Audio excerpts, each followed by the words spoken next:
At the beginning of the day, the new light comes on quickly. No sooner do your eyes have a chance to adjust than the light has changed. But the light at the end of the day is another matter altogether. The sky becomes golden, and the cool shadows become longer. It happens slowly. Your eyes adjust and you begin to see more. Gradually, the sky deepens and the shadows become one as the remaining warm light bends over the hills and into the cooler hollows.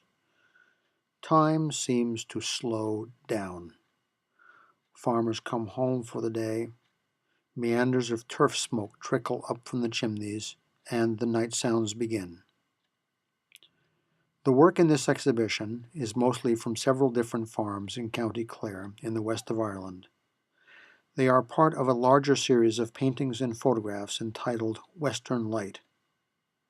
Several of my friends have already passed, but while I knew them, it was all too clear that these were people in the Western lights of their own lives. They had lived their lives in the old way, by hand.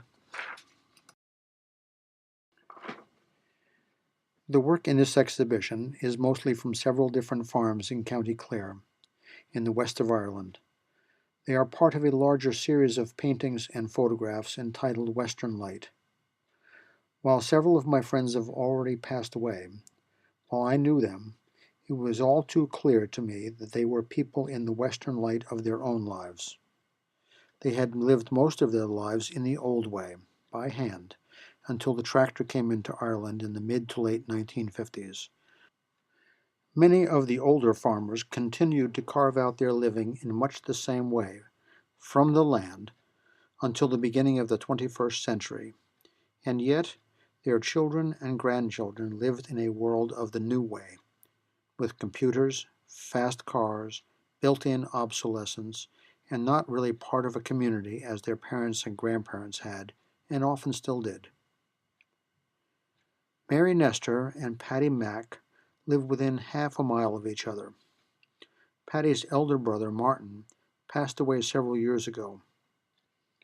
Just before that happened, Martin acquired a cell phone, which he and his neighbor Mary had just learned how to use, although each of them was mostly deaf. Patty inherited the phone, but wasn't entirely sure how to use it. Neither Martin nor Mary had had indoor plumbing for most of their lives, and each had the use of only minimal electricity. Martin had 2 electric lamps at one point, while Mary, mother of 18, had 3.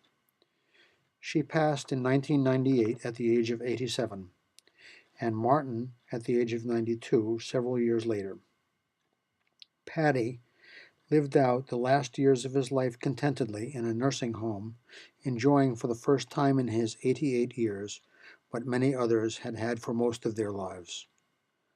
I have come to see my paintings and photographs as portraits of friends, seen and understood through their artifacts, the farm implements, the wheelbarrows, the buckets, and the tools they used to carve out their living. These are people in the Western light of their lives. This is what I paint and photograph, and what I write about. These are people in the Western light of their own lives and the life they have come to share with me.